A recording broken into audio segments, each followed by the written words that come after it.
director, writer, and artistic director for Epic Theater, Kevin Broccoli. Hi, how's it going? I'm good. How are you? Thank you so much doing for great. being here today. Thank you. Thanks for having me. So, very exciting. You have just announced the 2018 to 19 season at Epic Theater. Mm-hmm. Yeah.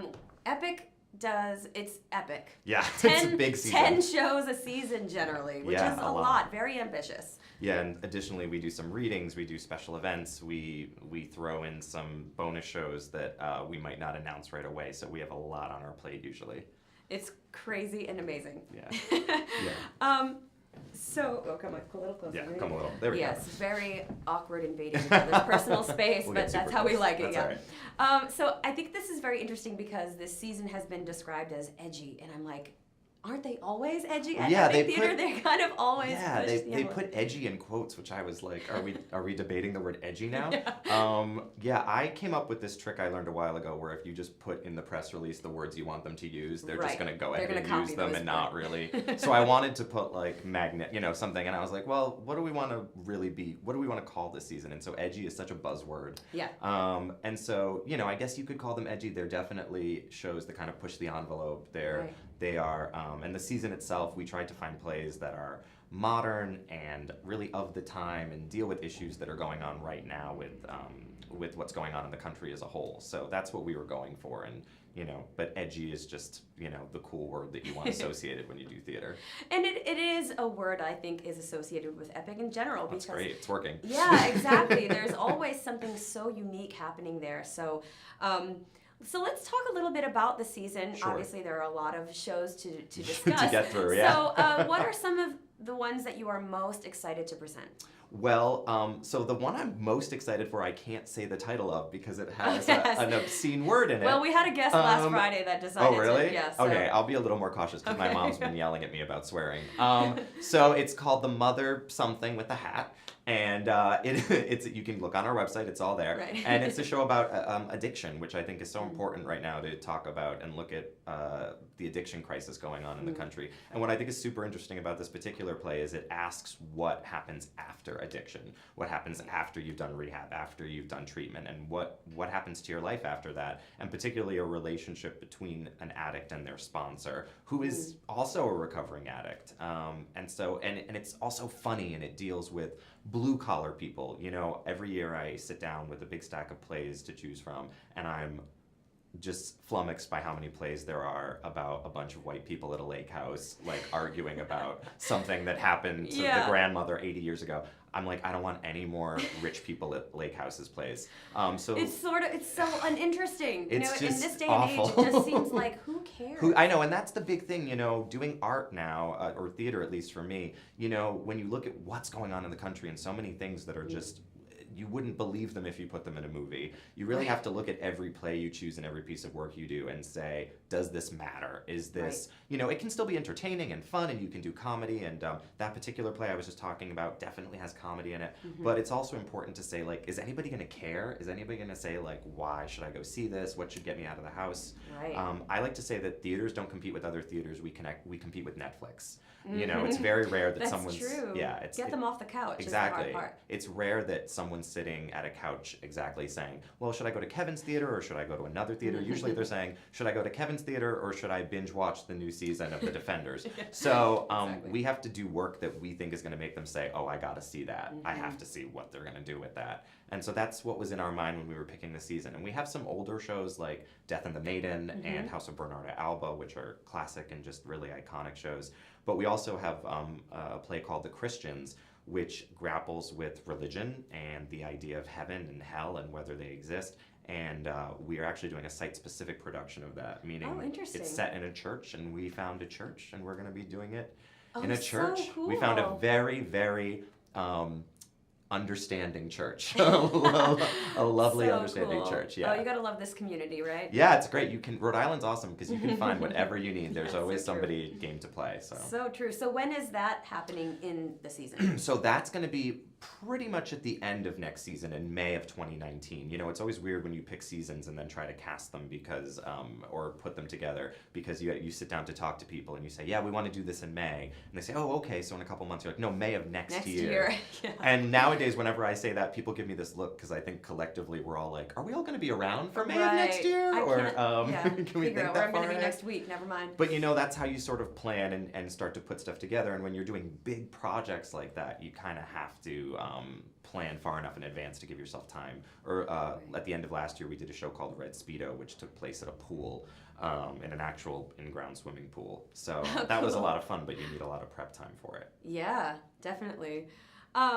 So you do have a piece that you wrote in the season. Tell us a little bit about that. American Drag. So Okay. I wrote a show 3 years ago called American Strippers that, you know, talk about getting people off the couch. You figure if you name a play American Strippers, people are going to show get up. off the Like, couch. oh, check that out. Yeah. And it was so well received that we actually took it to New York. To the New York Fringe Festival, and it was really well received there. And people were asking me, especially people in the show, would you ever consider writing a sequel? Sequels are usually never a good idea, and sequels in theater are like never ever a good idea. They're hard. Yeah. They're hard because it's not like a film where you can rent it before you go Exactly. see the second. So you just got to jump in. So it's a totally different story that's kind of set within the same world of that play, and it takes place at a drag bar. And the first American Strippers was about Greek mythology versus American folklore. American drag is American history versus Greek mythology. So we have drag queens based on famous women in American history. I'm cool. sure I'm going to get letters. That's whatever. okay. Yeah. But what are you going to do? I hope I get letters. That's good publicity. But and I'm excited about it because I get to write it for the actors that we have. So I get to sort of put it together from scratch. Kind of a showcasing. Yeah, it is. It makes it so much easier as a writer when you know who you're working with and what their strengths are. Speaking of people that you're working with, are there auditions for this season? How does that work for So we just had like our official audition, you know, where people come in. But I always tell people, if you want to work with us, come see a show. Come see a show. Come talk to me. Because when you do as many projects as we do, 10 and special events and stuff, there's always opportunities that open up to come be a part of what we're doing. We had a girl come to our audition just 2 weeks ago, and we ended up swapping shows at the last minute, and I ended up messaging her and saying, there's something I want to put you in, and she said, oh, like a year from now? And I went, no, like next week. Oh, wow. So you know, come Great. see a show, talk to me. I'm at almost every performance of everything we do. Amazing. And so you can come check us out, or just email us, message us, say I want to get involved with what you do. And so auditions are fine, and that's, you know, the official way of getting involved. But I would say for a lot of the really great semi-pro theaters in this area, there's always an opportunity to get involved. So you mentioned House of Bernard Alba. Thank Yeah, you. there you go. My brain No, isn't it's okay. working. I've only had to practice saying it over and over so I wouldn't screw it up. Oh, so good. that's Okay. fine. I haven't been practicing. That's Yeah. my problem. Excellent director for Yes. that. Happens to be my mom. That's right. I'm so excited. Yeah. Carol Schlink, who's amazing actress, first of all, Yes. and approached me. And so we've worked together before, but she's just an awesome person. She's so fun to be around. You know that. Of course. And she approached me, I think a few months ago, and said, you know, I want to get into maybe directing and doing that kind of stuff. And so I needed a director for this particular project, and I was running low on time, and Carol is one of those fantastic people who, when you message her, she doesn't say, give me a few days, I want to think, I want to mull it over. She's just like, I'm in, let's do it, Right. Let's make it happen. So, Excellent. yeah. So that's early next year. That's January of 2019. right. Awesome. Yeah, I'm very excited about it. All women cast. I believe that 3 of the shows in next season are all women casts. Oh, We cool. really like highlighting women, showcasing women, and showcasing diversity and the incredible talent pool in the state that's so full of all different kinds of people. Absolutely. And you mentioned that you guys do a lot of cool special events.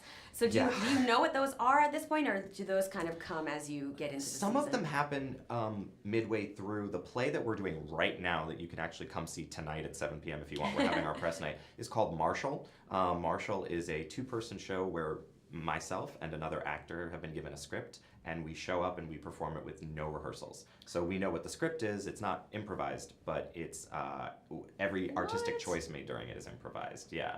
So you have script in hand and you're... No, we're memorized. Well, fingers crossed, we're memorized. Yeah. So we memorize it, but we show up totally with no rehearsal. So you don't really know what's coming at you as an actor because we swap out actors for each show. So I'm in every performance. So if you don't like me, don't come because you'll definitely see me. But if you like me, but you're like, different actors make you feel different ways, there's a different actor for each performance. And so I can never really get comfortable in it because every performance is a little bit different. So that's something that came together, I think, only at the end of last year. So it wasn't announced as part of our regular season. And I love special announcements. I love surprising people. So there are a few things in the back of my head that might end up appearing throughout the year so that we can, because that's the only thing you announce, in February, and then how do you keep people excited because they've known what you've been going to do for months. So. Right, exactly. Well, you are definitely never short of innovative ideas. It's amazing. Hardest working man in show business. That's what we're calling you now. Thank you. So last thing before we leave, you're very active on social media. Opinionated. You have a fun blog that you post on. Yeah, my brother said I have to. So my brother's in charge of this blog that he's having me do. He yells at me every day. He's the one that makes sure I write. So it's www.broccolitalks.com. So go check that out so he'll stop yelling at me. Okay. But yeah, that's the name of the website. Yeah, check it out. You had a great blog post about Oscar predictions. So the Oscars were last night. Yep. I know you have strong feelings about certain pictures movies, that were nominated. So give me some thoughts. I thought it was pretty predictable, the ceremony. Yeah. I feel bad because we're such a culture now that's aware of movies and movie award shows. Yeah. And so people are saying, well, how come I always know who's the winner's going to be? Well, because there's 9 award shows before the Oscars. Right. So by the time you get to the Oscars, you know who's won 3 or 4 of the other awards. So I feel bad for them because I don't really know what they can do about that. We're just a very aware culture of what's going on. Super happy for Jordan Peele. Oh my God, that was my favorite moment. I talked all about it earlier. Because that was the one that I think everyone wanted to see happen and thought might happen, but you never know. I can't say I was really disappointed necessarily. I really wanted Laurie Metcalf to win. I like Allison Janney, but I thought Laurie Metcalf was excellent in that movie. I almost wish they could have given it to both of them. And I'm not a fan of 3 Billboards. I know. I am not a fan of that pile of garbage. But and there's so many articles. Just Google 3 Billboards and race problems, and you'll see what I mean. Yeah. So I was happy that it didn't win Best Picture. My pick for Best Picture would have been Call Me By Your Name, which some people felt was a little slow, which I understand. I also loved I, Tonya, which wasn't even nominated for Best Picture. A lot of people are upset about that. It was a great film. So I was saying that Shape of Water won, which I can live with. I'm kind of like you. I thought I appreciated it for what it was. I can't say I was a huge fan or that I would watch it again, but I appreciate the amount of work that went in. I would have loved to have seen a Get Out upset. I would have loved that. Me too. I didn't get a chance to see all 9 Best Picture nominations, but I saw hard. 5 of them, and Get Out was my favorite. I had issue kind of with all of the other ones. Plus, I think no one's really talking about the fact that it is monumental. Forget the social barriers and everything. It's monumental for a horror movie to be nominated for a Blumhouse horror movie to be nominated for Best Picture is unheard of, and so that is such an achievement. It's incredible. And I think especially Shape of Water, what I can appreciate is, 10 years ago, that movie would have never been nominated for Oscars. That's Woman in Love with a Lizard. I mean, that wouldn't have even made it past the first jump. So what I can appreciate about Shape of Water winning is hopefully it's letting people think about acknowledging other genres, and looking at different ways of telling stories and telling them with different people. Yeah, kind of thinking outside the box a little bit, which is kind of the direction I think people want now. Yeah. I went to see Dunkirk and I went to see Darkest Hour, and they're fine films, but they felt same thing I said about choosing a season. How does it relate to now? What is this movie saying about what we're going through as a country right now, or what the times are? I really think when you go back and look at Best Pictures from each year, it should tell you a story about that year. Yeah. And so, there's every movie I thought was great, but I think I agree with what your critic was saying about Shape of Water still being sort of slyly political, which I thought was really good. But I agree with you. Michael Shannon was excellent and should have 100%. He's always excellent. I know. He's amazing in everything he does. But it's hard when you see a lot of theater or you see a lot of films to not immediately pick up on cliches and things that have been done before. So you know, to be able to create something new and innovative is just challenging. It's hard, you know? yeah. And it's hard to, it's hard when you have an award show that goes 4 hours, you know, to keep people invested. Absolutely. The funny thing is that every year we talk about, I see these articles about what can they do to make the show shorter, and I'm like, well, ABC sells 2 hours worth of commercials. That's why the show is 3 hours long. Right. Don't blame the Don't Oscar blame it on the producers. show. They, you know, if you put that whole show together, it probably only ran an hour and a half. But when Right. you add commercials, you're going to be there for 4 hours. So, like, let's tell ABC to stop being so greedy and, and maybe we'll have a shorter. Maybe cut out a few. Because it's unfortunate montages. that you get to the end and you can sense that these, you know, the big awards, you know, like Guillermo del Toro, which was, Right. that's a huge win. He's an immigrant winning for Yeah, Best yeah. Director. And it feels like they're like, okay, let's hurry it up. And the people at the beginning get to just kind of ramble on because you don't know how long Right. the night's going to Exactly. be. So. It's a big rush by the Yeah. end. Yeah. Well, thank you for sharing your thoughts Thank on you. that. Yeah, thanks. And be sure to check out Epic Theater. Obviously, super cool show going on right now. New season just announced. We'll have all the information on GoLocalProv.com. Kevin, thanks so much for being Thanks here. so much. Thanks for having me. That is my show for today. Be sure to check out Business Monday, 4 o'clock with Josh Fenton. And I will see you guys next time.